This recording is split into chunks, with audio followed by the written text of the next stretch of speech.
بسم اللہ الرحمن الرحیم۔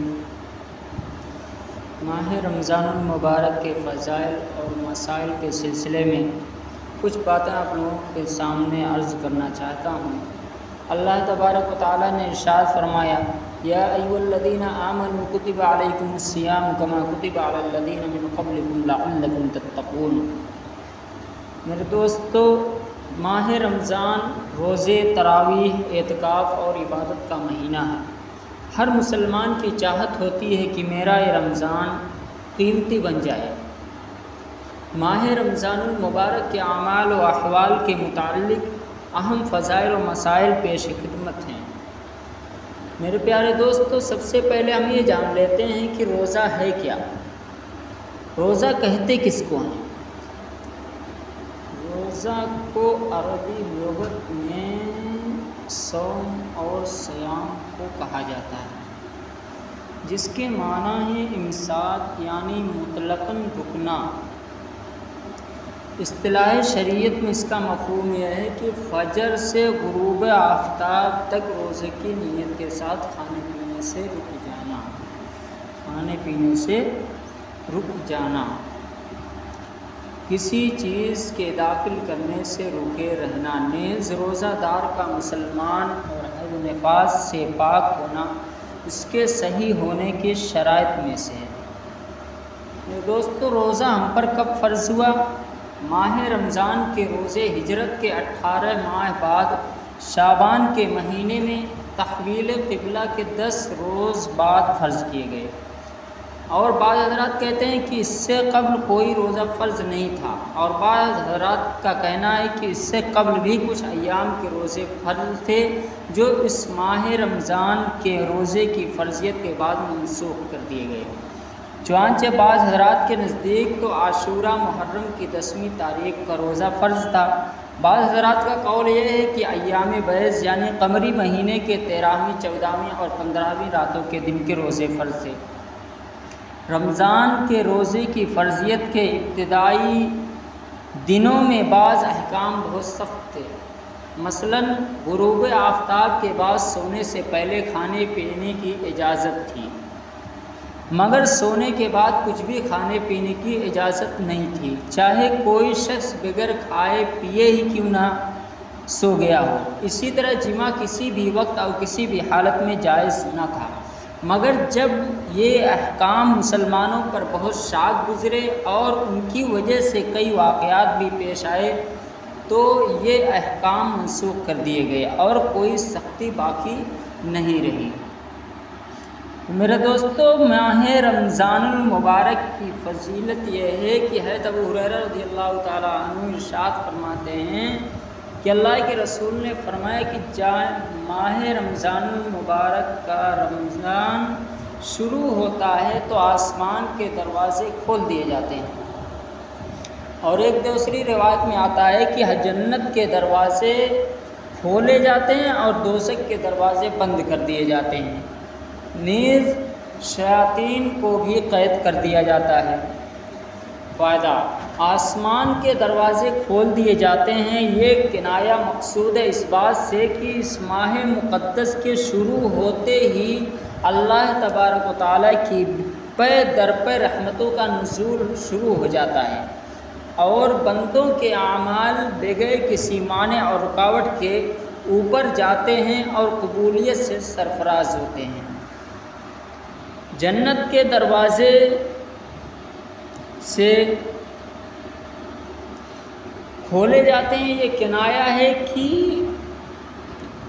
بندہ کو ان اچھے کاموں کی توفیق عطا کی جاتی ہے جو جنت میں داخلے کا ذریعہ ہو، اور دوزخ کے دروازے بند کر دیے جاتے ہیں، یہ کنایہ ہے کہ روزہ دار ایسے کاموں سے بچا رہتا ہے جو دوزخ میں داخل ہونے کا باعث ہوتے ہیں، اور یہ ظاہر ہی ہے روزہ دار کبیرہ گناہوں سے محفوظ و مامون رہتا ہے، اور جو صغیرہ گناہ ہوتے ہیں اس کے روزے کی برکت سے معاف کر دیے جاتے ہیں اور بخش دیے جاتے ہیں، اور شیاطین کو قید کر دیا جاتا ہے، بند کر دیا جاتا ہے۔ اس کا معنی مفہوم یہ ہے کہ شیاطین کو جو شرکس و سرگنا ہوتے ہیں زنجیروں میں باندھ دیا جاتا ہے اور ان کی وہ قوت سلب کر لی جاتی ہے جس کی وجہ سے وہ بندوں کو بہکانے پر قادر ہوتے ہیں۔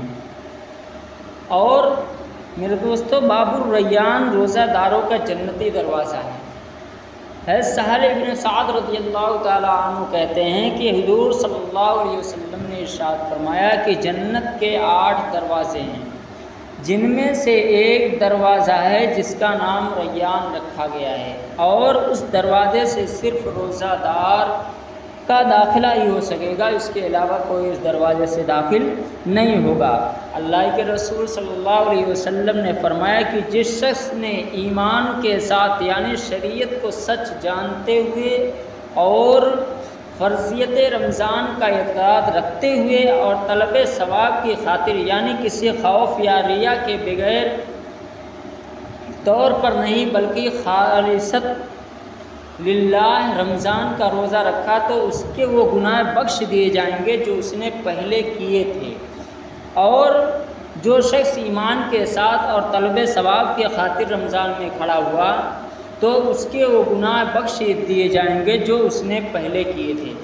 اسی طرح جو شخص شب قدر میں ایمان کے ساتھ یعنی شب قدر کی حقیقت کا ایمان و اعتقاد رکھتے ہوئے اور طلب ثواب کی خاطر کھڑا ہوا تو اس کے وہ گناہ بخش دیے جاتے ہیں جو اس نے پہلے کیے تھے۔ اب روزے دار کا ثواب اور آداب کیا ہیں؟ اللہ کے رسول صلی اللہ علیہ وسلم نے فرمایا کہ بنی آدم کے ہر نیک عمل کا ثواب زیادہ کیا جاتا ہے رمضان میں، اس طور پر کہ ایک نیکی کا ثواب 10 سے 700 گنا تک ہوتا ہے، اور اللہ تعالیٰ فرماتے ہیں کہ روزہ وہ میرے ہی لیے ہے اور میں ہی اس کا اجر دوں گا، میں ہی اس کا بدلہ ہوں۔ روزہ دار اپنی خواہش اور کھانا صرف میرے لیے ہی چھوڑتا ہے۔ یاد رکھو، روزہ دار کے منہ کی بو اللہ کے نزدیک مشک کی خوشبو سے زیادہ لطف اور پسندیدہ ہے، اور روزہ ڈھال ہے۔ لہذا جب تم میں سے کوئی شخص روزہ دار ہو تو نہ فحش باتیں کرے اور نہ ہی بےہودگی کے ساتھ اپنی آواز بلند کرے، اور اگر کوئی نادان جاہل اسے برا کہے یا اس سے لڑے جھگڑنے کا ارادہ کرے تو اسے چاہیے کہ وہ کہہ دے کہ میں روزے سے ہوں، میں روزہ دار ہوں۔ میرے دوستو، اللہ کے رسول صلی اللہ علیہ وسلم نے فرمایا کہ روزہ دار کے لیے سفارش ہے۔ یہ اللہ کے رسول صلی اللہ علیہ وسلم نے فرمایا کہ روزہ اور قرآن دونوں بندہ کے لیے شفاعت کریں گے۔ چنانچہ روزہ کہے گا کہ اے میرے پروردگار، میں نے اس کو کھانے اور دوسری خواہشات مثلاً پانی، جماع اور غیبت وغیرہ سے دن میں روکے رکھا، لہذا میری طرف سے اس کے حق میں شفاعت قبول فرما۔ اور قرآن کہے گا کہ میں نے اسے رات میں سونے سے روکے رکھا، لہذا میری طرف سے بھی اس کے حق میں شفاعت قبول فرما۔ چنانچہ ان دونوں کی شفاعت قبول کی جائے گی۔ روزہ اور قرآن دونوں کی شفاعت کا ثمرہ یہ ہوگا کہ غالباً روزہ کی شفاعت سے تو گناہ ختم کر دیے جائیں گے، اور قرآن کی شفاعت سے درجات عالیہ نصیب ہوں گے، یعنی اونچے درجات بلند کیے جائیں گے، اونچے درجات نصیب ہوں گے۔ اور جنت میں رمضان کا استقبال، اللہ کے رسول صلی اللہ علیہ وسلم نے فرمایا کہ رمضان کے استقبال کے لیے جنت شروع سال سے آخر سال تک اپنی زیب و زینت کرتی ہے۔ آپ صلی اللہ علیہ وسلم نے فرمایا کہ چنانچہ جب رمضان کا پہلا دن ہوتا ہے تو عرش کے نیچے جنت کے درختوں کے پتوں سے حور عین کے سر پر ہوا چلتی ہے، پھر حوریں کہتی ہیں اے ہمارے پروردگار، اپنے بندوں میں سے ہمارے لیے شوہر بنا دے کہ ان کی صحبت و ہم نشینی کے سرور و کیف ہماری آنکھیں ٹھنڈی ہوں اور ان کی آنکھیں ہمارے دیدار و وصل سے ٹھنڈک پائیں۔ فائدہ: شروع سال سے مراد محرم ابتدا کا مہینہ ہے، ابتدائی دن ہے، لیکن یہ بھی بعید نہیں ہے کہ جنت تو رمضان کے اعتبار سے شروع سال سے مراد شوال کا ابتدائی دن ہو۔ ایک روایت میں ہے کہ اللہ کے رسول صلی اللہ علیہ وسلم نے فرمایا کہ جو بندہ رمضان میں روزہ رکھتا ہے تو اس کے ہر دن کے روزے کے بدلے میں اسے موتیوں کے خیمے میں حور عین میں سے ایک زوجہ عطا کی جاتی ہے، جیسا کہ ارشاد ربانی ہے حور مقصورات فی الخیام۔